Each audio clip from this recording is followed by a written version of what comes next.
Você já ouviu falar sobre narcisismo primário e secundário?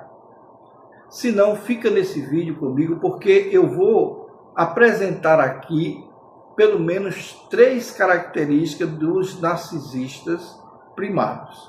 Eu sou o pastor Israel, terapeuta comportamental, psicanalista, e este é mais um vídeo do canal Aconselhando Vidas. Quando se fala em narcisismo, a maioria das pessoas, elas imediatamente associam a termos de algo negativo, como o egoísmo, a arrogância, a manipulação, o sentido de frieza emocional. Entretanto, essa visão é apenas parte do que seja o narcisismo. Então é uma visão incompleta. Porque existe uma forma de narcisismo que não apenas é saudável, mas importante para o desenvolvimento humano e que nós chamamos de narcisismo primário. Esse conteúdo é amplamente discutido entre os psicanalistas, dentro da psicanálise, especialmente porque Freud ele abordou esse tema em alguns momentos, que refere-se a um estágio inicial da vida de um indivíduo em que ele concentra ou direciona toda a sua energia psíquica para si mesmo, para a sua própria formação. Então, longe de ser um problema, essa colocação é um processo essencial para a construção de identidade, da autoestima, da autopromoção e da capacidade também de se relacionar com o mundo, certo? Então, no vídeo de hoje, eu quero abordar pelo menos 3 fases importantes desse ponto, desse assunto, e eu quero começar apenas dizendo o que é o narcisismo primário desde a infância, a diferença entre amor próprio saudável e o ego inflado, e por que esse estágio é fundamental para o equilíbrio emocional ao longo da vida. A primeira parte que nós observamos é importante conceituar o que seja narcisismo primário, que é o estado psíquico de um indivíduo, né, no qual toda a energia emocional é voltada ou direcionada no sentido psicanalítico para o seu próprio eu, para a sua própria individualidade. Em termos simples, seria o bebê nasce completamente centrado em si mesmo. E ele não possui ainda a capacidade de distinguir entre ele e um outro indivíduo, entre o mundo externo. Então, para ele, suas necessidades são prioritárias, suas necessidades é o centro da realidade dele, e se sente fome, ele chora, se sente dor, ele chora, se sente desconforto, ele reage. Então, espera com isso que o mundo reaja, que o mundo responda às suas expectativas. Nesse período, esse estágio não é egoísmo, preste bem atenção, é sobrevivência. E nesse estágio não há consciência de um outro como separado. Nesse estágio não há empatia estruturada. Nesse estágio não há senso de responsabilidade. Mas há algo extremamente importante sendo construído, que é a sensação da existência e valor próprio. Veja só, o bebê, ao ser cuidado, ao ser alimentado, ao ser acolhido, ele começa a internalizar essa mensagem silenciosa como algo poderoso na sua vida. Que ele começa a pensar: eu existo e a minha existência importa. Por outro lado, essa base do ego saudável é necessária. Agora, existe o segundo ponto que nós vamos analisar aqui, que é o narcisismo primário na infância. Falamos do bebê, agora vamos falar da infância. Durante os primeiros anos de vida, a criança depende completamente da figura de cuidadores, sejam pais, tios, avós, para desenvolver a sua estrutura psicológica, a sua estrutura emocional. É nesse contexto que o narcisismo primário ele é nutrido. Ou, no caso negativo, ele é ferido. Quando a criança recebe afeto constante, atenção emocional, quando ela recebe validação dos seus sentimentos, quando ela recebe segurança, então essa criança começa a desenvolver uma base interna sólida. Essa base, ela vai gerar alguns pontos importantes que eu quero trazer aqui para vocês. Essa base vai gerar autoestima, vai gerar confiança, vai gerar capacidade de se autorregular emocionalmente. E, por outro lado, quando há negligência emocional, quando há crítica excessiva, abandono, quando há rejeição, aí o desenvolvimento do narcisismo primário, ele é comprometido, é prejudicado. E isso gera consequências profundas no indivíduo, que são sentimento de inadequação, busca constante por aprovação, dificuldade em se valorizar e também a fragilidade emocional. Agora, aquilo que deveria ser a base saudável, ela passa a ser transformada em uma ferida, e essa ferida vai acompanhar esse indivíduo, seja um homem ou mulher, até a fase adulta. Então, precisamos entender isso para que a gente possa se autoavaliar.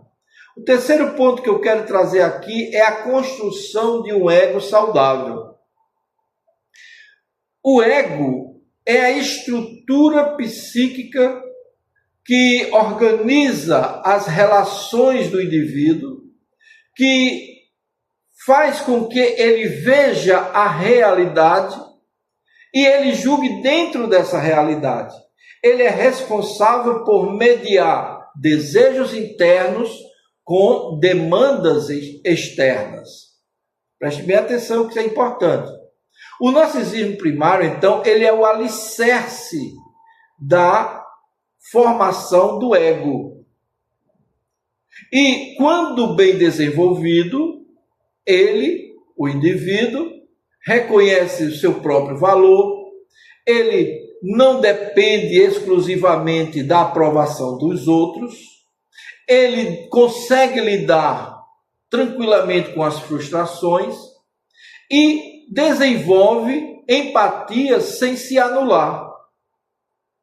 Isso acontece porque ao longo da infância, esse indivíduo ou essa criança, ela aprendeu ou aprende que ela é importante, que o mundo não gira apenas ao redor dela. E esse equilíbrio é fundamental para a formação da pessoa.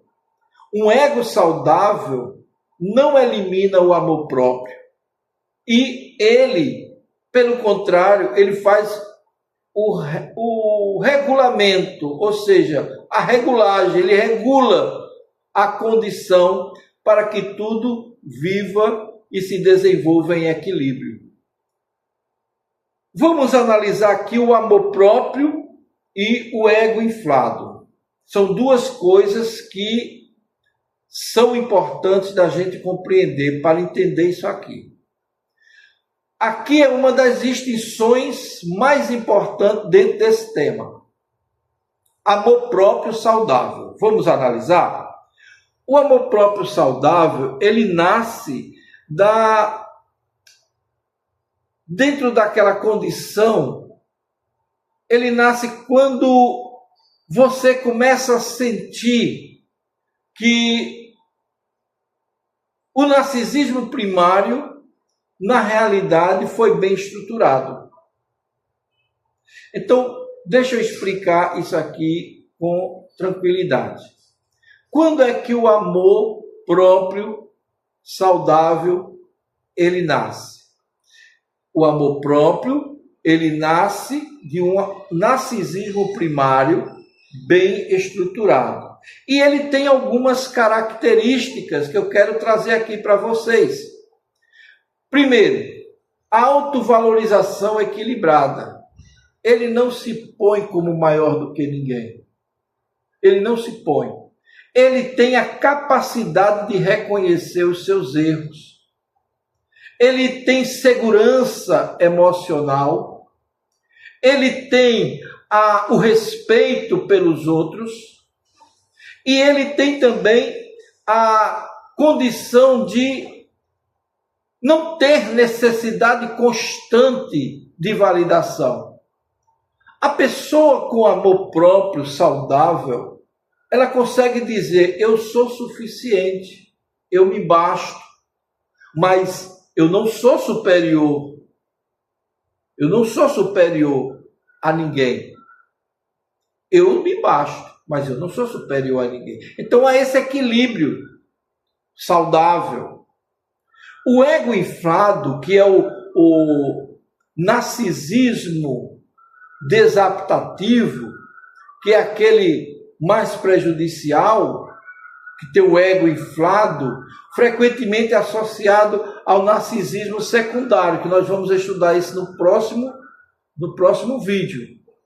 E que, se analisarmos direitinho, eu vou dar aqui apenas algumas pinceladas para que a gente possa se situar. Ele surge como uma compensação de feridas emocionais. Então, algumas características também desse narcisismo secundário.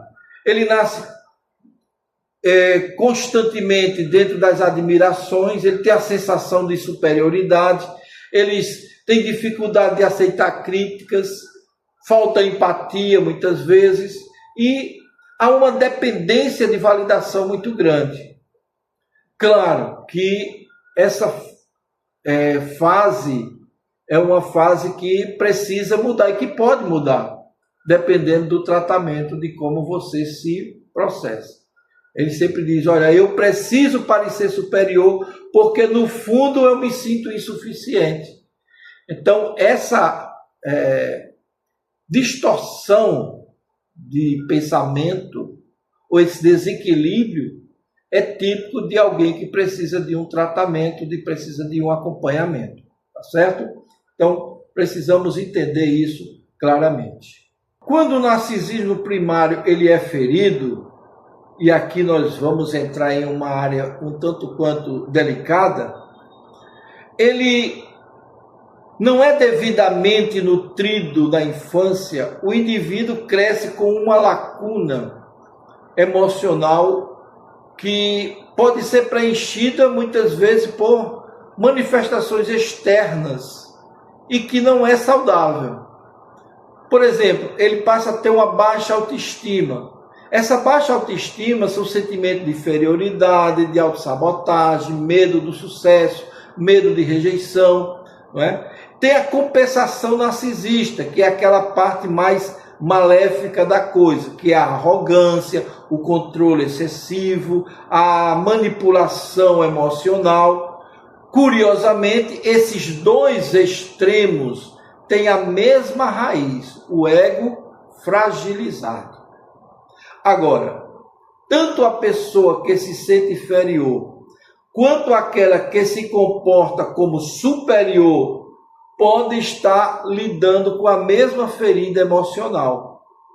Por isso que é importante nós compreendermos que o narcisismo primário, ele deve ter um desenvolvimento emocional saudável. O narcisismo primário, ele é essencial porque ele constrói a base dos 3 pilares emocionais, ou seja, a identidade, não é? Que sem um senso de valor próprio, o indivíduo não sabe quem é. Não sabe quem é. Então, por não saber quem é, ele passa a se moldar aos outros, buscar validação lá de fora constantemente, perder a sua autenticidade. E tudo isso porque ele precisa manter a sua identidade. E, consequentemente, ele precisa também manter a sua segurança emocional. Quem teve o narcisismo primário saudável, ele teve tolerância às frustrações, então ele vai tolerar facilmente as frustrações, ele vai lidar melhor com as rejeições, ele não entra em desespero emocional facilmente. Então ele é muito centrado, muito centrado naquilo que ele é verdadeiramente. Então, com isso, a capacidade de amar, ela se torna mais evidente. Pode parecer paradoxal, mas é verdade. Só consegue amar bem quem aprendeu primeiro a se reconhecer como digno de amor. Sem isso, a pessoa se anula, a pessoa tenta controlar os outros, a pessoa entra em relações dependentes e depende de todo tipo de migalhas emocionais. O narcisismo primário, dentro dos relacionamentos da vida adulta, já é um pouco mais complicado. Mas dá para entendermos e compreendermos essa questão e ajudar. Os relacionamentos geralmente são um espelho direto da estrutura emocional construída na infância. Então, o que é que acontece? Quem teve o narcisismo primário saudável, ele tende a estabelecer limites, ele sabe até onde pode ir e onde permitir que se vá com relação a ele. Ele escolhe melhor os seus parceiros, ele evita relações abusivas e mantém o equilíbrio emocional sempre. Já quem teve um processo comprometido, ele pode aceitar migalhas emocionais, se envolver com parceiros narcisistas, viver ciclos de dependência emocional que são gravíssimos. E isso explica por que tantas pessoas permanecem num relacionamento por décadas, relacionamentos tóxicos, por décadas. Não é falta de inteligência da pessoa, é simplesmente falta de base emocional. E é possível reconstruir esse narcisismo primário? Claro que é possível. É possível e é necessária, eu posso até dizer. Porque embora o narcisismo primário seja moldado ou formado na infância, ele pode ser trabalhado e fortalecido na vida adulta. E como isso acontece? Alguns caminhos que incluem alguns passos importantes. Primeiro, o autoconhecimento. Reconhecer padrões emocionais na sua origem é importante. Depois vem uma psicoterapia. Procure um profissional na área da saúde mental, faça terapia, busque compreensão, vá conversar com o psicanalista, fale com ele, descreva o que você sente, ele está ali para te ajudar. Isso vai processar feridas da infância e reconstruir uma autoimagem. Uma outra condição é a reestruturação emocional. Desenvolver novas formas de enxergar o seu valor, de se valorizar como pessoa, isso é importante. E tem, dentro desse contexto, tem a questão da espiritualidade. Se você desenvolver a espiritualidade,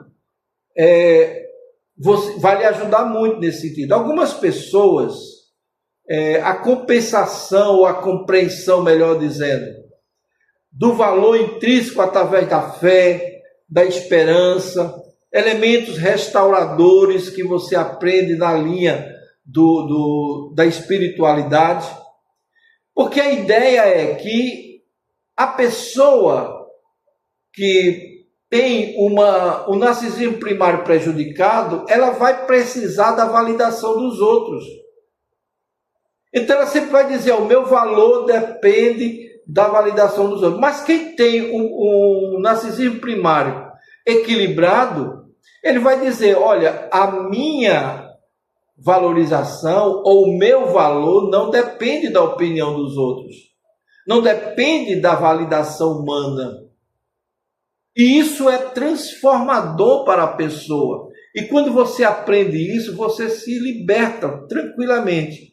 Então eu quero trazer algumas aplicações práticas para você aqui no nosso vídeo de hoje. Aprenda a dizer não sem culpa. Uma outra coisa, reconheça suas próprias conquistas. Pare de comparar com as outras pessoas, de se comparar com os outros. Desenvolva diálogo interno com você mesma, de forma que você possa trabalhar o lado positivo da sua vida. E estabeleça limites emocionais que vai facilitar ainda mais a sua estruturação com essa nova fase.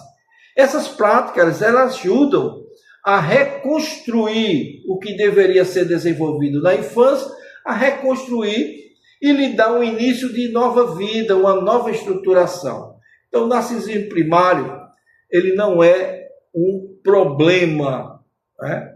É uma necessidade. Ele é um ponto de partida para a autoestima, para a identidade, para a capacidade de amar e de se relacionar. Quando bem desenvolvida, gera indivíduos seguros, equilibrados, emocionalmente saudáveis. Quando feridos, eles podem gerar uma vida inteira de complicações, de dores, de relacionamentos deturpados, disfuncionais. Então, compreender esses conceitos é mais do que adquirir conhecimento. É abrir a porta para a cura emocional. Cura emocional. Porque, no fundo, todo ser humano carrega a mesma necessidade básica. Ser visto, ser valorizado e sentir que a sua existência tem significado. Se esse vídeo de hoje te ajudou de alguma forma, eu peço a você que dê o seu like. Clica aqui embaixo, agora. Não custa nada para você. Clica aí, certo? Agora, manda para o grupo das irmãs da igreja, da família. Tem tanta gente precisando ouvir essa palavra, tá bom? Então, nós ficamos por aqui. Eu te vejo no nosso próximo vídeo.